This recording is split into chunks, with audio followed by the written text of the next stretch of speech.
Good evening, baseball fans. How you doing? How you doing? How you doing?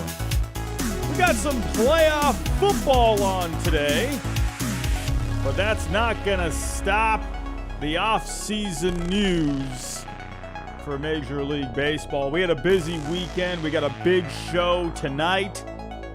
Dylan Cease, his name continues to be in the news. Could Blake Snell be pitching in a different country next year? Jorge Soler, what is the deal with Jorge Soler? Could the Blue Jays be the front runners? How about the Mets? How about my Red Sox?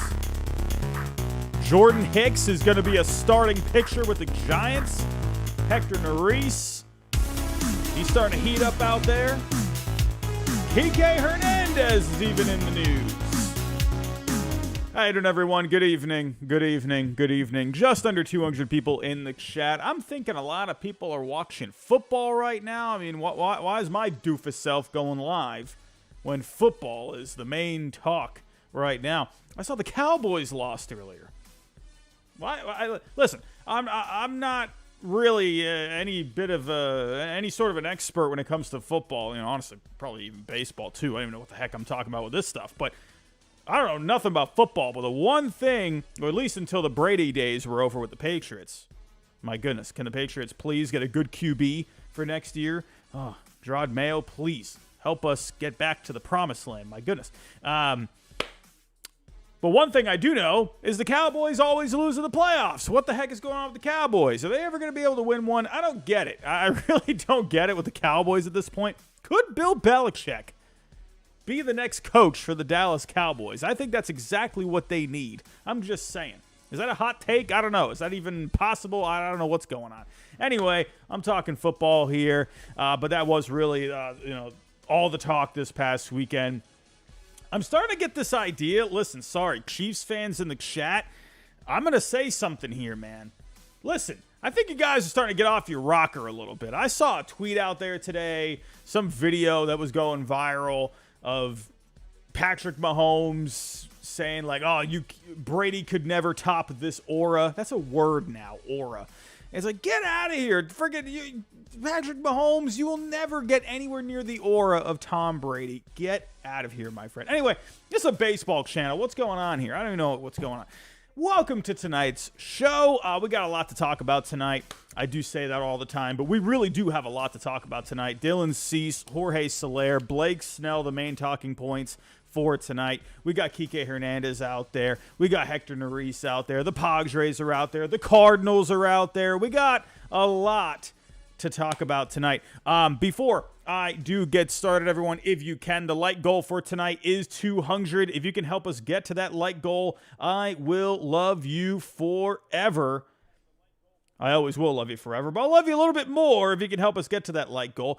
Subscribe if you are new to the chat. Hit that notification bell. That way you know I go live or upload a video every single time. Everyone, I've been uploading videos like crazy this past week. I don't know what you all are doing because, I mean, my goodness. Listen, you all know I love the trades. You all know I love just coming up with terrible trade proposals. And this is your chance to really dive in. Everyone, we have been uploading videos here in the last week and a half or so. I mean, I think I've gotten almost, 7 videos in the last couple of weeks. And this past week, I uploaded 4 videos this past week. Come on, go help us get these out there into the algorithm a little bit more. I got trade proposals for Dylan Cease. We got Shane Bieber. We got Jesus Luzardo. We even got Masataka Yoshida. Go check him out. I even came up with one a little over a week ago. The craziest off seasons of all time. I even came up with some blockbuster trades that I'd love to see. We got the most insane free agent signings ever. Go check them out. And go leave some comments on them. Go tell me your thoughts, and I'll get back to you in the comments. So, everyone, let's get to tonight's show. We have too much to talk about tonight. So, Bob Nightingale, as he does every single week, comes out with an article. Usually it's every Sunday morning. But for today, he came out with an article. Usually he writes about something, one topic in particular, and then he puts his notes at the bottom of the article. So taking a look here, this is what we're going to start with tonight, and that is Dylan Cease. Now, I'm going to just give my overall reaction right now to Dylan Cease. I don't think he's going anywhere until Blake Snell is off the market, Jordan Montgomery is off the market. I think those guys are going to go somewhere first before Dylan Cease even goes anywhere. So, I mean, who knows? Maybe a team pivots. But the way Chris Getz is operating right now when it comes to Dylan Cease, this guy is standing firm. You can criticize it. Maybe you could even say it's smart. You know, to me, Chris Getz, new GM of the White Sox, doesn't want to make a mistake, right? So that, first of all, probably comes into play. However, you got people out there, including myself sometimes, saying, hey, this guy might be asking a little bit too much. But, that's how negotiations go at the end of the day. The reason I have brought forth that opinion is because I do know he has had a really good offer on the table at one point. There was one point when Alex Anthopoulos was offering A.J. Smith-Shawver and Bryce Elder, along with Vaughn Grissom, gave him a deadline, and he said, hey, you got till this time to accept this deal. If not, okay, that deal's gone. He never accepted it. So then the Braves said, okay, A.J. Smith-Shawver or Bryce Elder, plus Vaughn Grissom, plus another prospect. And he still thought, nah, I think I could do better than that. So he's trying to hold out for as much as possible. I do think that's what he's going to end up getting, something around that value. We'll take a look at the values here in just a little bit, but there's definitely some opinions when it comes to Chris Getz, because he could have gotten a pretty good offer, or he could have gotten a pretty good package already, since it was already offered, right? But you can understand that maybe he wants to see if he can wait. And at the end of the day, if Blake Snell, Jordan Montgomery, they're still on the market. So once those guys come off the market, then you can maybe look towards, teams pivoting to the White Sox. So this is what we had here from Bob Nightingale today. So the asking price remains awfully strong. They are seeking prized Yankees outfield prospect Spencer Jones or right-handed pitcher Chase Hampton in their package, while asking the Baltimore Orioles for outfielder Colton Cowser or Heston Kjerstad among their prospects. So Chris Getz, he did comment on this, and the fact that he's commenting about this, I think he's already he's setting himself up to lose a little bit of leverage in the first place. I mean, the fact that he's even talking about the trade, really, I think I don't think that's helping him out really at all, because the fact that you're even acknowledging it, which, yes, everyone does know it's a thing, but the fact that you even know it's out there and you're still really holding strong, I don't know, I feel like it's probably not a great mix, in my opinion. That's just me. Because to me, if you're already acknowledging that teams are wanting him and it's pretty much inevitable that he gets moved, I just feel like you're losing a little bit of leverage in that way. That's just my opinion. So it says here, all it takes is one team to want to jump out, perhaps, and get a deal done. In the case of Dylan, I don't think there's a club out there that hasn't expressed some level of interest in him. If it were me, if I'm really trying to keep things close to the vest and I'm really trying to keep leverage as high as possible, I'm going to be like, hey, you know what? We like our team going into next year. Dylan Cease, this is our guy. This is our ace. We expect him to pitch on opening day. That's all I'm going to say on that. And to me, the fact that he's acknowledging it, that there is even a possible trade, I just think you're just only setting yourself up to maybe not get as much as you would want, right? It's all about leverage at the end of the day. At least that's just where I'm coming from. Now, if we were to go take a look at the trade packages here, when it comes to proposals that include Spencer Jones or Chase Hampton, along with the Orioles guys, let's take a look here at Spencer Jones and Chase Hampton. Remember, I said or, all right? Spencer Jones or Chase Hampton. So Spencer Jones right now is the number one On Baseball America, MLB Pipeline, he's number 1 in their system. That's because they've considered Jason Dominguez to have pretty much graduated at this point. Baseball America still has Dominguez as the number 1 and Jones at number 2. So let's just say Jones is their number 1 prospect. Remember, the number 1 prospect in one system doesn't necessarily mean they're going to have the same value, right? And I went back and forth a little bit with people today, talking about prospect rankings.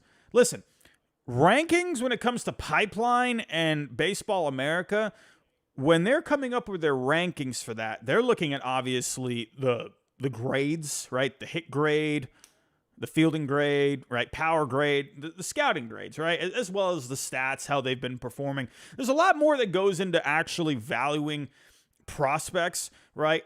A big one that people don't seem to remember is simply the position they play, right? So a shortstop prospect is more likely than not going to have more value than, say, a right field prospect, right?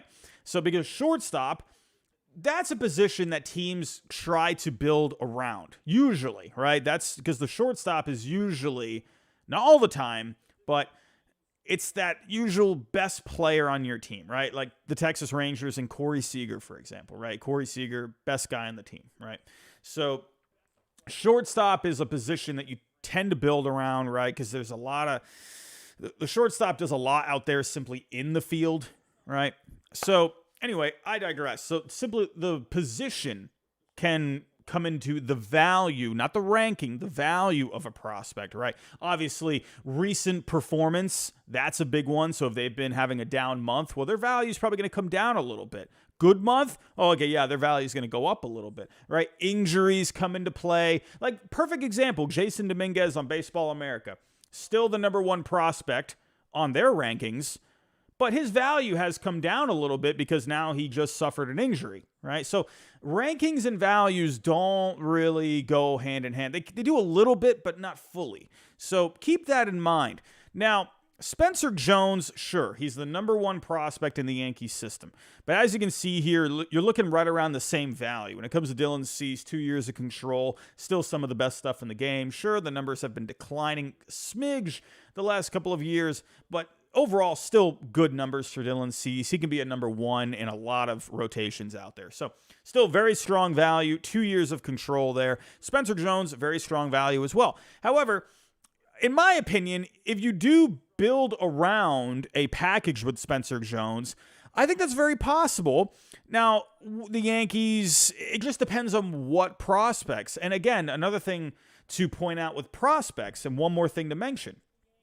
With prospects, teams usually like to hang on to their top prospects, right? Unless it's like a doozy of a deal, right? You're getting a guy for, a few years of control, even if it is a 2-year, commitment to, whatever control they have. Maybe there could be an extension lined up there, and maybe they'd be more willing to give up a top prospect. There's a lot of things that come into play when it comes to giving up a top prospect, right? It really just depends on the situation. It depends on the players involved. And it also just depends, a top prospect, again, in one system doesn't necessarily mean the same thing in another system. So keep that in mind as well. However, teams usually don't want to give up their top prospects because they see those are like the next guys that are going to be the next possible building blocks for the next wave, right? Over the next few years or so.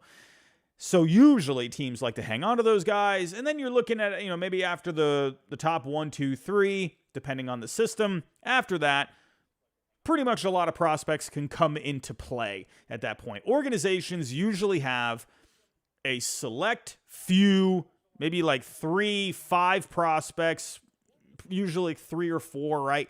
That they usually don't want to part with, right? Unless it's the right deal, the right circumstance. So for the Yankees right now, I can't imagine that they would want to part with Spencer Jones at this point because they have now had some guys come up, and including Jason Dominguez, and now Spencer Jones is going to be in that next wave in the next few years. So that's a guy you would like to not give up. Will he pan out? Will he be a good major leaguer? I don't know. We don't know that. But you still want to have a guy that you at least think that maybe he could be that guy, right? So, yeah, could you trade him and get something good? Yeah. But if he ends up being good, well, then it's like, oh, well, crap, right?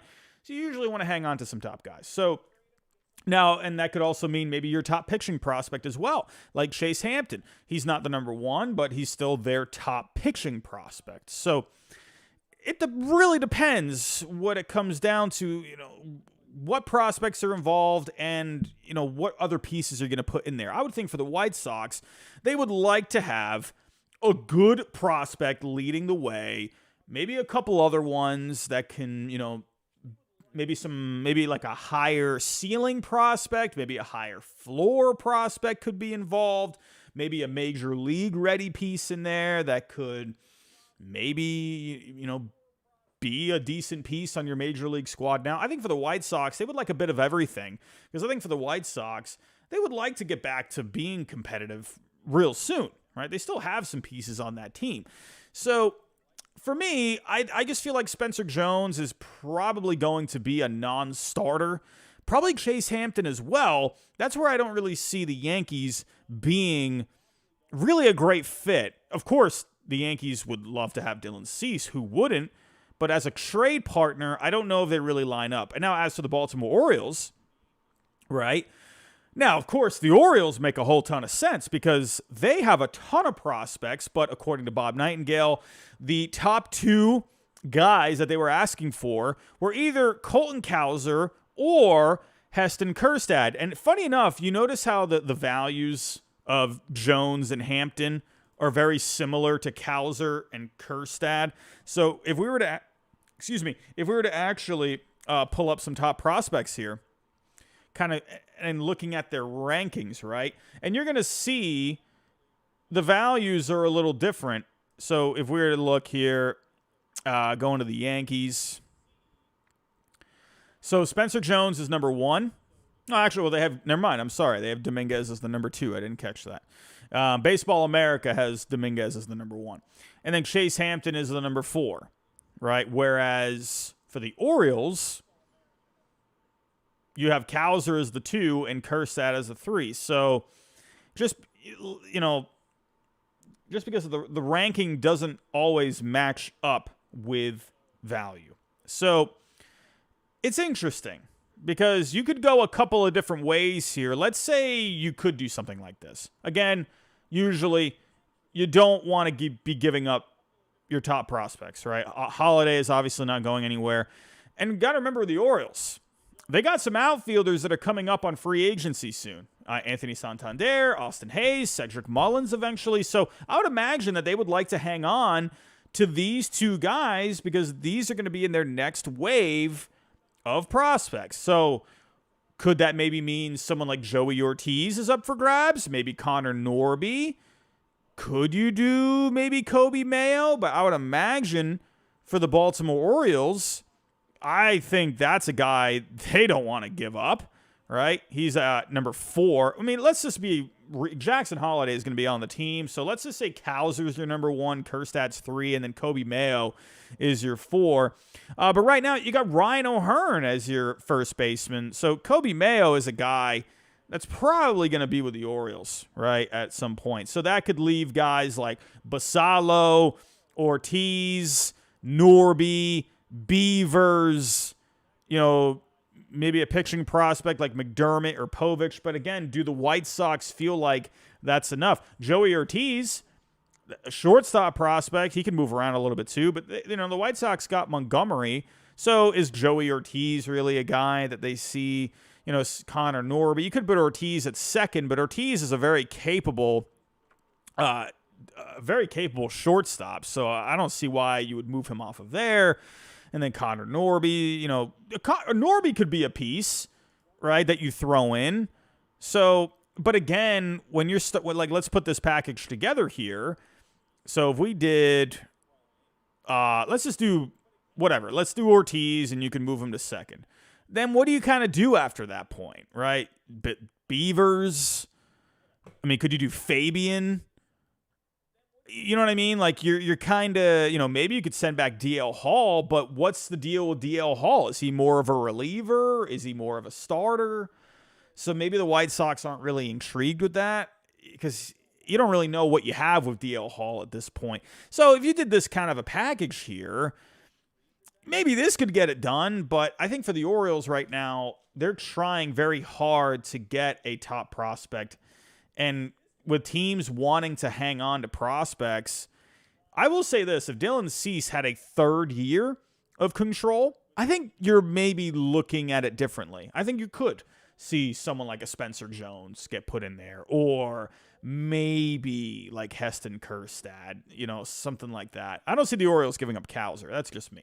So as you can see, like the Orioles, yeah, they got a lot of prospects, but for what the White Sox are trying to get, it's not lining up right now. The Orioles, they would definitely be a good trade candidate if the White Sox come down a little bit, which is very possible. So you can't count the Orioles out now. Again, it's now, right? This is right now.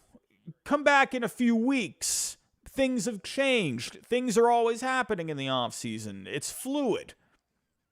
Things can change. And maybe the Orioles, they wait it out a little bit, and then we see something differently at that time. For the White Sox, the risk in hanging on to Dylan Cease, in my opinion, I think the way I see it is because Dylan Cease, his value is going to come down at the deadline, right? Right now, you're looking at around $42 million. Around the deadline, you're probably going to see $25 to $30 million for the median value, depending on if he's pitching well, right? But it's going to come down as time goes by. So the way I see it, maybe Getz thinks, okay, even if we wait until the deadline, we could still get back what we would probably get now. But there's a risk in that, because if Cease ends up getting hurt or he's not pitching well, well, then his value is really going to plummet. And the way his numbers have been going the last couple of years, I don't know. And what's his motivation going to be like? What is the mood, right? What is Cease going to be thinking if he's got the ball opening day and he's like, I'm pitching for the White Sox. I'm not even going to be on this team. How's he going to be mentally? So, sure, Giolito, he had a good first half last year, so it doesn't necessarily mean he wouldn't pitch well. But who knows? Maybe Cease just ends up not having a good first half, or he's up and down. And right now, the best option, I think, for Getz is to wait until Blake Snell and Montgomery come off the board, and then by the end of the offseason, take the best package available. Because to me, you're probably going to get around the same thing at the deadline anyway. You're not going to get more. I'm going to tell you this right now. You are most likely, in my opinion, could be wrong, but we did see the Mariners overpay for Luis Castillo, so maybe a situation like that could come up. I don't know, man. I just have a hard time. The thing with the Mariners, though, that made that different is he had Edwin Arroyo where you were selling high on him at that point, and they basically threw him in. Yeah, that could happen again. That same situation could come up here with Cease. In my opinion, though, I just think you should take the best package available by the end of the offseason. That's just me. As long as you feel like those are good players, solid players, if you're getting just lowballed everywhere, then yeah. Okay. Wait, right? At that point, I'll be honest with you. If Dylan Cease is still in a White Sox uniform, honestly, the White Sox should just think about trying to extend him at that point. You know what I mean? Like, why not just extend the guy, or at least see if you can get something done? Sign him to a 5-year extension. That's what I would do, personally. It's like, well, if I'm not going to get anything for him, I don't know. That's just me. What do I know? I'm just a doofus. So those are my thoughts on that. There was also a little something with the Dodgers that was interesting that came up this past weekend. Not looking to trade for him, but there was a scenario that came up where they could have acquired him, and then they even thought about maybe flipping him to another team to get some different prospects where, maybe someone like Michael Busch could have been involved in this deal, and then they could have just traded him elsewhere to try and get some different prospects to maybe kind of replenish their farm system with. Because you got to remember, the Dodgers, they have a lot of pieces that are getting very close to Major League ready.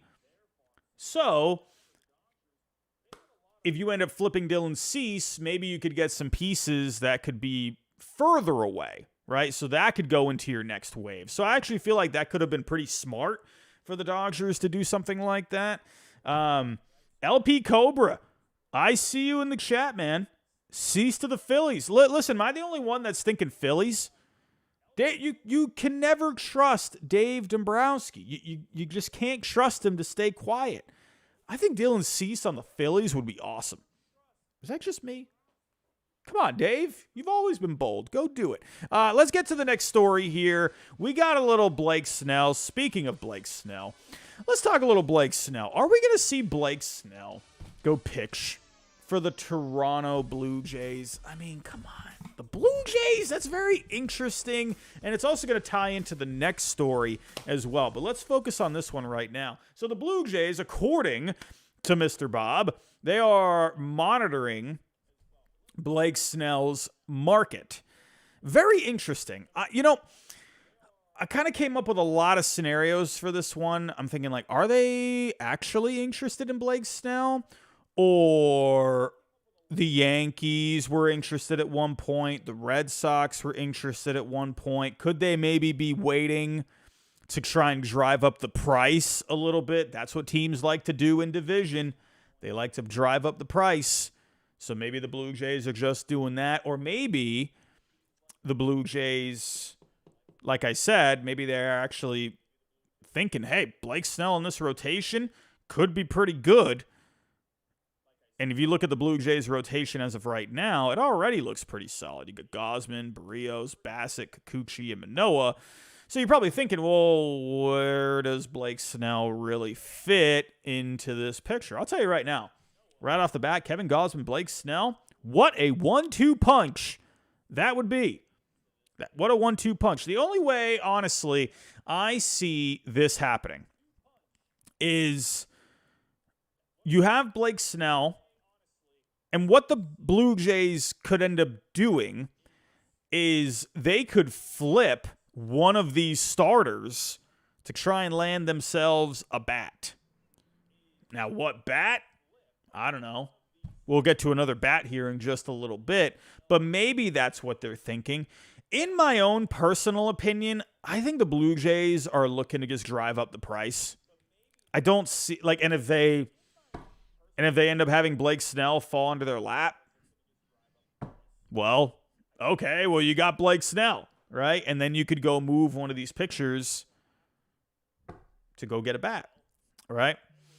So maybe, I doubt that, though. I don't think that's what the Blue Jays are looking to do. I think they're just trying to get the Red Sox and the Yankees out of it, right? So we'll see. And who knows how even in the Red Sox are in. Probably not. I could see the Red Sox being like, hey, how about you come here 2 years? We'll give you an opt-out. After the second year, you can go out into the market again. We'll give you a high AAV for the 2 years, but then you can opt out if you want, right? Maybe the Red Sox do something like that, because I think the Red Sox at this point, go follow me on X. I put out I'm not saying I'm, any expert. It's just, I just put my potato brain thoughts on there, and I came up with something, what I think the Red Sox are doing. I think they're really looking towards the next couple of years down the road. So I think they're okay with adding some free agents. They're going to help them in the next couple of years to compete. But I don't think they're really going all in for another few years, right? That's just what I think. Go check out that post that I made a couple of days ago. You can go find it. Go follow me on X. So I could maybe see the Red Sox doing something like that or being interested in something like that.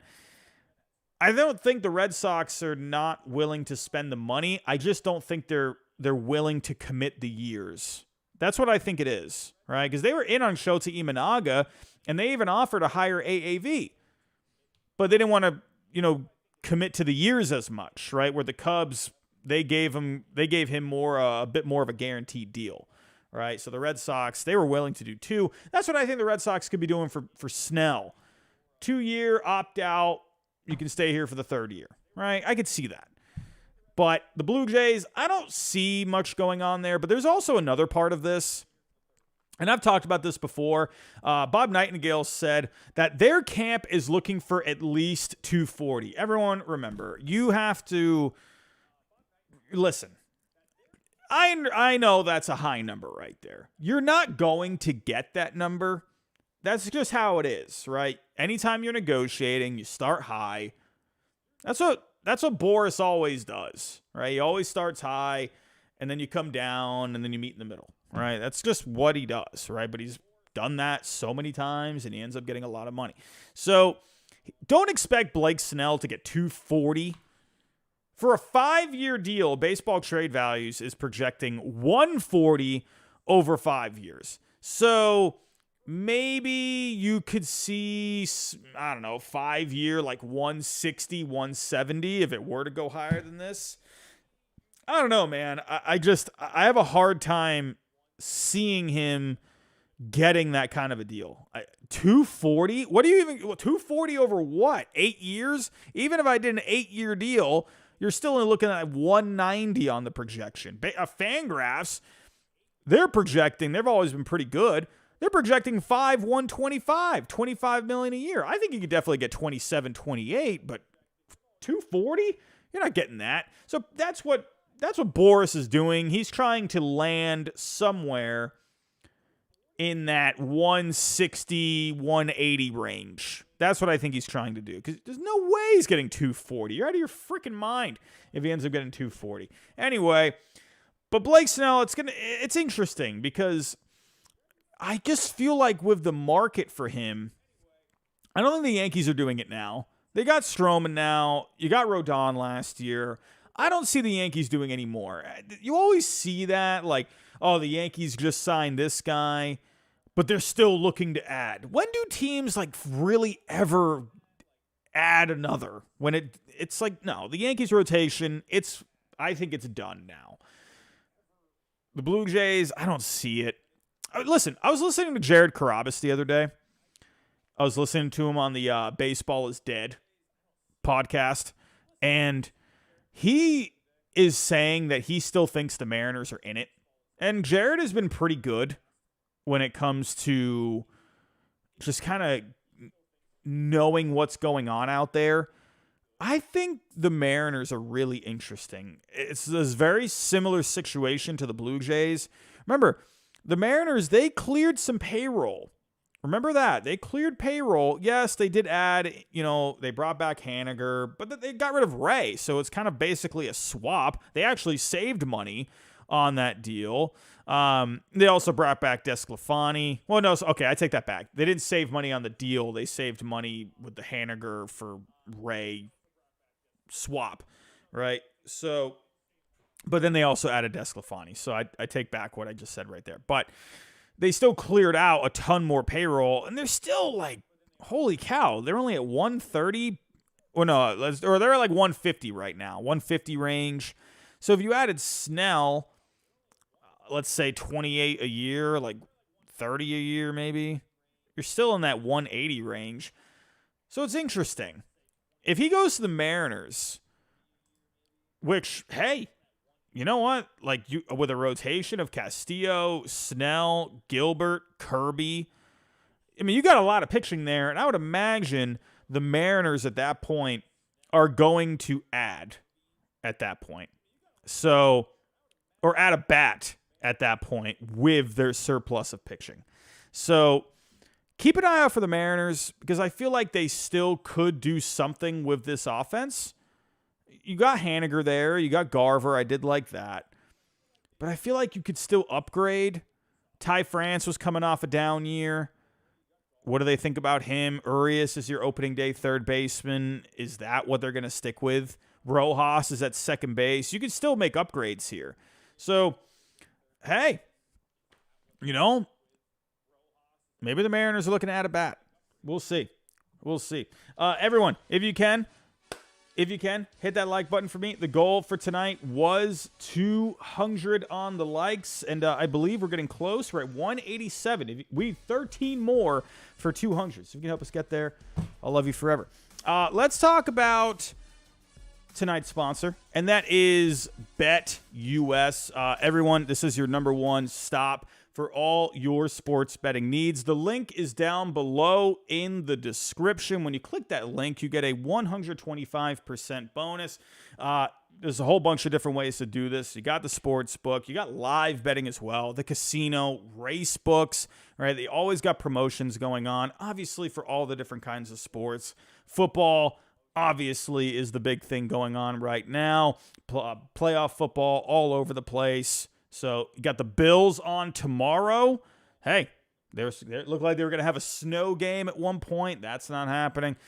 So go check it out. Maybe you can go get yourself a bet in before tomorrow's game. We got basketball every single day. And right now for baseball, you can go bet on World Series winners, division winners, AL pennant winners, NL pennant winners, landing spots for Bellinger, Chapman, Hader, right? You got some Ohtani stuff on there as well. So go check out BetUS, your number one stop for all your sports betting needs. But please just remember, you play responsibly. So let's get to it here, everyone. Let's get to it. Let's get to Jorge Soler. And my Red Sox are right in the thick of things. Right now. And, but, you know, we had this past weekend. We had a little something this past weekend from Hector Gomez. And Hector Gomez, he's a hit or miss guy. You don't know what you're going to get with Hector Gomez. So, I don't know. But this is what he had to say.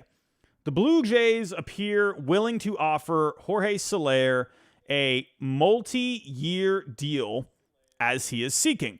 The Mets continue to show a lot of interest in him. Regarding the Red Sox, it seems that they will be outbid once again.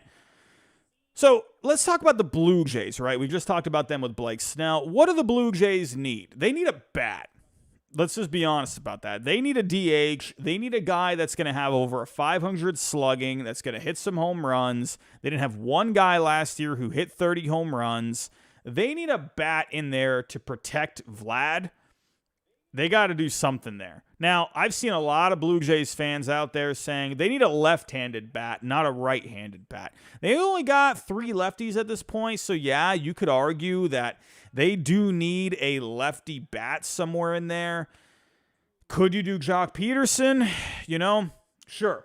That could be something. They've been showing interest in him. So you can definitely make the argument that a lefty bat would fit more for the Toronto Blue Jays at this point. At this point, though, for me, I think Jorge Soler, if you could add him to your lineup, like, who cares if it's a righty-lefty? I get the matchups and everything, but I don't know.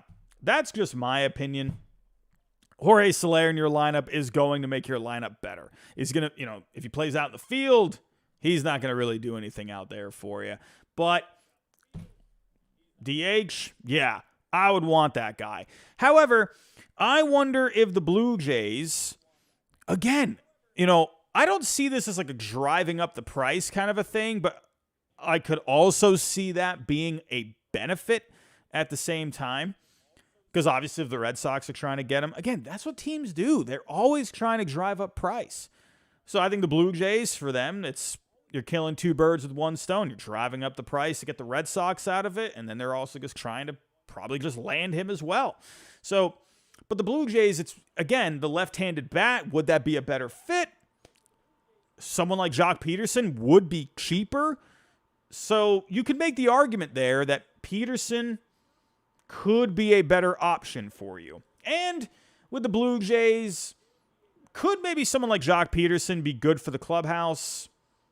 You know, maybe get someone to, you know, have a little fun in there. You know what I mean? So maybe Peterson could be a better fit. I still think Jorge Soler, that guy's awesome. I love Jorge Soler. Now, let's talk about the Mets. Now, the Mets are interesting because they need a bat. I mean, listen, say what you will about the Mets. They can compete this year. Why couldn't the Mets compete? Yeah, I know everyone's thinking, oh, they're looking to 2025. Well, they still have talent on this team.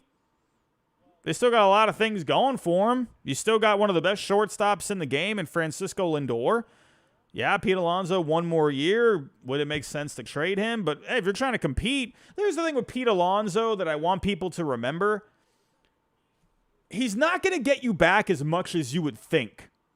So I actually think there could be an argument where the Mets, it probably just is worth it to just hang on to Pete Alonso, offer him the qualifying offer. If you have no plans on keeping him, offer him the QO, and then you get a draft pick for him.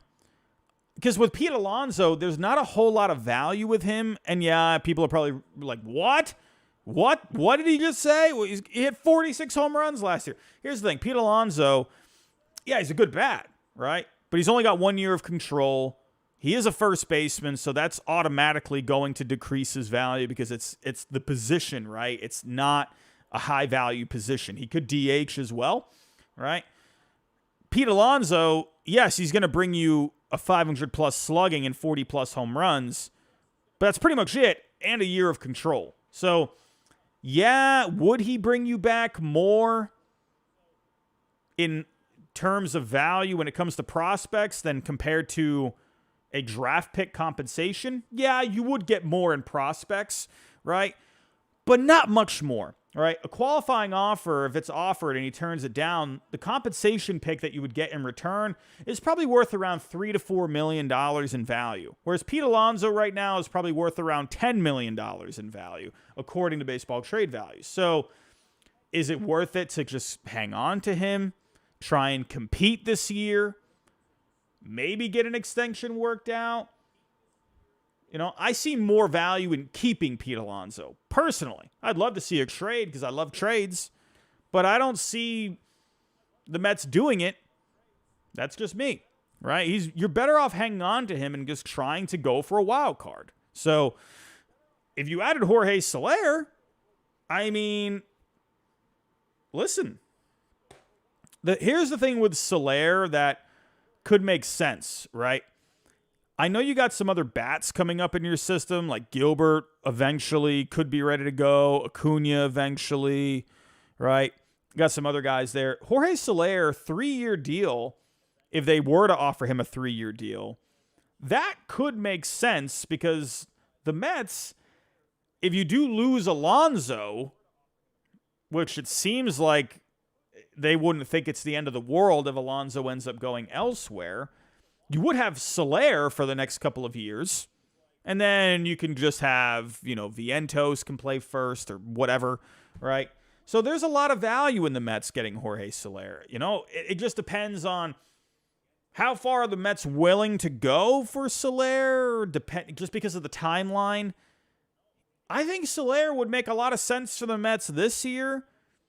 Next year, even if he gets signed a 2-year deal, it just depends on what the Mets want to do. Do they want to get more of these young guys involved over the next few years, right? I think they would like to have him for this year and arguably next year too, especially if you lose Alonso. But what do they think about for a 3rd year? That's the only sticking point with the Mets to me. That's the only sticking point. I could see a benefit for the Mets going a 3rd year. It just really depends on what they're looking at it, from what point of view they're looking at it from. So the Mets, I think, are scary.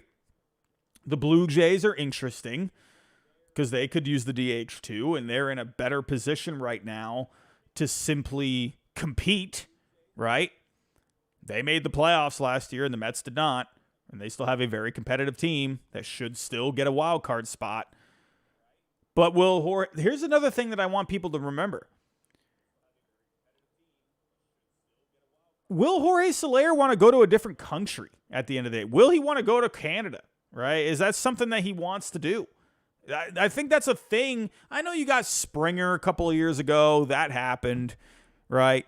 You've landed other guys like Gausman. Sure, that worked out. Bassett went there. Kikuchi went there. But again, does Jorge Soler want to go there? I don't know. I don't know what he wants, right?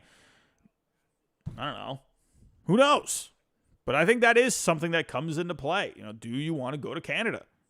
You got these other guys. Will he, though? I don't know. But he would fit there, and he would be, out of all three of these teams, at least on paper right now, would be on the most competitive team. And then there's my Red Sox. The Red Sox, I think, are in a very similar situation to the Mets. But the problem with the Red Sox is they're a little...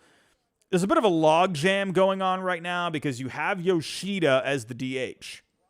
Jorge Soler is the DH.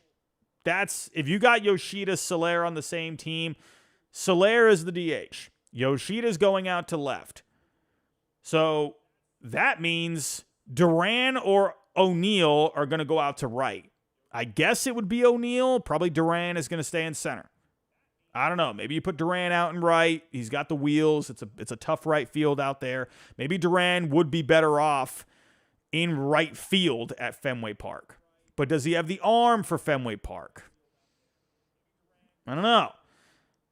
So to me, I think, and I've talked about this countless times, I want Yoshida's bat on this team, but if you add Soler, then it gets a little tricky. Just because your defense is not going to be good out there in left field with Yoshida there. Sure, maybe it could be a bit better this year. Maybe it could improve, but how much is it going to improve? So there are some log jams here. I would love the bat at Fenway Park. Oh, it would be amazing. But right now, with the Red Sox, they don't seem to be willing to want to go 2 years, more than 2 years for guys. So what's that going to look like? Are they only going to offer a 2-year deal? 2-year and an option, maybe club option. Maybe they offer an opt-out, something like that. In my opinion, I would love to have both Yoshida and Soler. I'd love the bats, but I don't know if Yoshida's defense out and left, at least as of right now, would be the best for the Red Sox at this point. You could still make it work. Obviously, I would love both those bats in the lineup. So you just have to figure it out from that point of view. You could still work Soler into here. So right now, if I were to give you, honestly, like a team, I feel like it's pretty split. You know what I mean?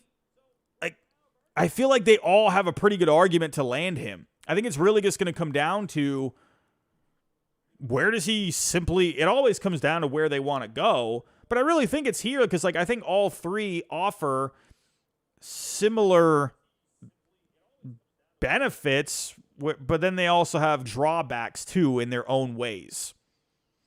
Out of all three, probably the Blue Jays make the most sense because they are more likely to compete than the Red Sox and the Mets. That's what I think, right? And if they're willing to go 3 years and then the Red Sox and the Mets are not, I do think it's weird because it felt like we were getting momentum on this a few nights ago, and then all of a sudden things just died. I honestly think he probably wants to go to the Red Sox or the Mets. That's just my opinion. I could be very wrong about that.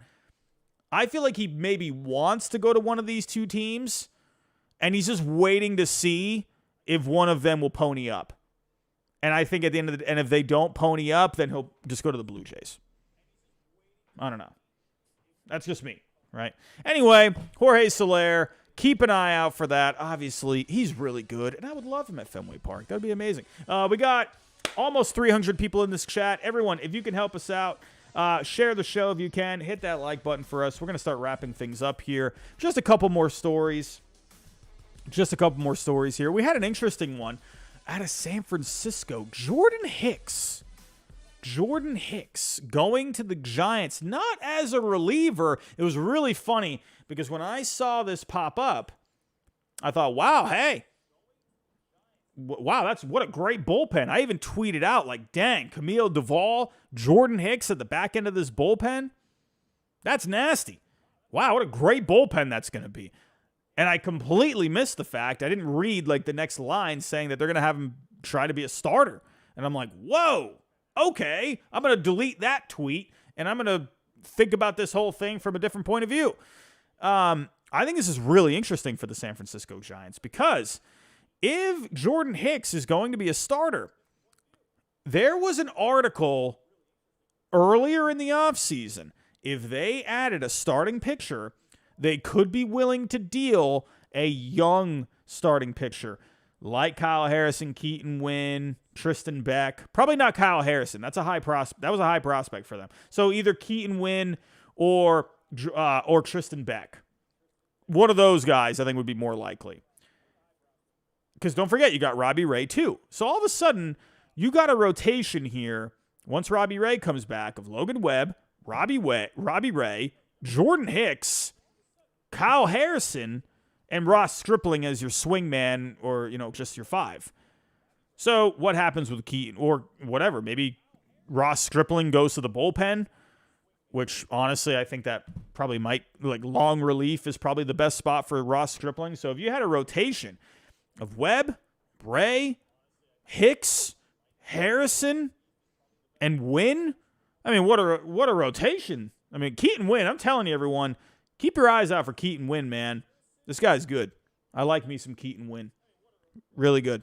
So, and then that could make someone like Tristan Beck expendable, right, if they want to upgrade the offense. And honestly, I think it's a great fit for the Red Sox. Just saying. I could see him, old friend of Andrew Bailey, going to the Red Sox. He checks off a lot of boxes that they like when it comes to throwing strikes, good velocity, good stuff. Hasn't just fully found his way. But look out for the Giants here. There could definitely be a move here. Now, what do I think about Jordan Hicks as a starter? I mean, he's had problems doing the starting role before, but hey, the Giants, they got a way of doing things out there. I mean, he started 8 times with St. Louis in 2022. If we were to actually go to the splits when it comes to that. So let's go. Here we go. Splits. Nope, that's not what I wanted to do. Here we go. 2022. Let's see how he did when he started games. Didn't do very well in the ERA department, but when it came to the FIP, where is it? Starter. Here we go. So, yeah, as a starter, he was no bueno. But he has good stuff. But maybe the Giants see, all right, he's got the big fastball. We can figure this out with him and get him to be a good starter. We'll see. We'll see. The Giants, they've worked their magic with players before. So, a couple more stories here. A couple of more stories. Speaking of relievers, we are seeing the Yankees and the Rangers as potential front runners for Hector Neris, according to Mark Feinstein. When it comes to Hector Neris, right, he's been a big part of that bullpen for the Astros in the last couple of years. I mean, listen, I think Hector Neris, this is an underrated free agent for this year. He had a 1.71 ERA last year for the Astros over 71 games. A FIP of, sure, it was higher, about 2 runs higher to 3.83. I don't like the difference there, but whatever. He gets 10 strikeouts per 9. The walk's a little high, but still, that's a decent arm to add to your bullpen. So I think for the Yankees and the Rangers, both of them make a lot of sense. The Rangers really need to add something to this bullpen. All right, you got Leclerc there. That could make sense where Leclerc is your closer and then Neris is your setup guy. And that really shows to me with Hector Neris, or if you're looking at Hector Neris, maybe the Rangers are really thinking here, oh man, like we really can't spend all that much money, right? Hector Neris, you're looking at maybe an AAV of $8 million per year, whereas they've been connected with Josh Hader for $18 million per year, according to Fangraphs. He's looking for a record deal. I don't see that happening. So, and maybe it could end up being a record deal. Maybe you put in like options and clauses in there that could maybe make it a record deal, but I don't know. So I think it's interesting that the Rangers are looking towards someone like a Hector Neris. Does that say anything about the money situation with the Rangers? What does that mean for Jordan Montgomery? I'm telling you, man, I'm getting a little weirded out with the Rangers because we did get a report that the Rangers are going to be getting a big lump sum of money for this coming year from Bally or the TV network. But then I read also that in the coming years, it's a little uncertain. I'm telling you, man, if they don't feel confident with the TV revenue coming in, I wonder if Montgomery is a sure bet to go back. I will say, out of all the teams, it's probably likely. But if he's still out there and he needs a home, I think there's a lot of teams that could pop up. Maybe my Red Sox. Excuse my giraffe neck Robbie. We got another couple stories out here. An option for the Angels. Kike Hernandez. Maybe. I mean, why not? Why not? Honestly, I think Kike, that could be, whatever. Say what you will about the production with Kike Hernandez. But either way, a good loosey-goosey guy. It might be good for the clubhouse. He just got double hernia surgery. That sounds terrible. But right now, what you could do with Kike Hernandez is they're looking at him as like a backup guy for like third. He would basically be like a backup utility guy, right? That's the good thing about Kike is he can play a bunch of different positions. I think that could be a pretty nice fit overall for the Angels. Just get a guy that's going to be a good clubhouse guy. I think the Angels could use someone like that. So, everyone, that's all I got for tonight. Just wanted to come on here. Usual Sunday night. I can tell people in the stream. I mean, we only got to what did we even get to tonight? I think we got to 350 for tonight. I don't even know what the high was. I can tell people are watching football tonight. There's not a lot going on in the baseball world. But it is what it is. We do have a couple super chats to get to before I do close up shop. And we got a new member. Graham Faulkner has become a member. Graham, thank you so much, my friend. Thank you for that. Everyone, stay tuned. I'm going to be revamping the membership system in a little bit. And then in the coming weeks, I'm thinking of some ideas that we can do for memberships. I know we've had the Discord, but that's just been inconsistent for the last year or so. So I might, a perk of memberships. Maybe you get access to like a Reddit page or something like that. I'm going to come up with something different for the memberships, so be on the lookout for that. Dilcor with a $6.99 Canadian super chat. Robbie, can you give a fellow Red Sox fan some hope? Appreciate what you do. I'm hoping, man. I'm thinking for the Red Sox, just wait. Be patient. I know that's hard right now. They're going to make moves. They're going to figure it out. Even if it's just guys to 2-year deals, something like that. They're going to make some moves. They're going to try and put the best team they can on the field. I don't think, you see a lot of people the Red Sox, they don't care about competing. No, they care about competing, right? I'm tired of hearing that. It's come on. Craig Breslow, you don't think he's going to want to win, right? Come on now. I mean, they're going to put a competitive team on the field. How competitive? I don't know how competitive they will be. But they're going to at least, I think, put the best team they can. But I also think the Red Sox are also looking a couple of years down the road as well. They're trying to balance both. So, to be honest with you, I don't think it's really the time to go all in at this point. I just don't think the foundation is fully there yet. But I think if they could add some quality players for the next 2-3 years to help them during this window until the window of Marcelo Meyer, Roman Anthony, Kyle Teal opens up, then I think that's fine, right? But I think that's what they're looking for, and they're just trying to bridge the gap until that point. But still trying to, put a decent team out there. The Lonely Wolf, who howls alone at the moon. He has been a member for 26 months. He says, how's your day going, Robbie? Not a bad day today. Not a bad day. Had a steak earlier. Anytime I have a steak, it makes my day a lot better. So, yeah, pretty good. Pretty easy day, honestly. But we're back to work tomorrow, and we're going to be coming up some more videos this week. Everyone, make sure you go check out the videos that I posted this past week. Go leave a comment on there. If you can, go drop a like on them. If you like them, of course. And if you don't like them, hey, downvote it. I don't care. That's fine with me. Everyone, have yourself a great night. If there is news, I will be back tomorrow night. I'm hoping to be back tomorrow night. I like to go live Sunday through Thursday. So everyone, make sure the notifications are turned on. Have yourself a great rest of your night, and I'll talk to you next time.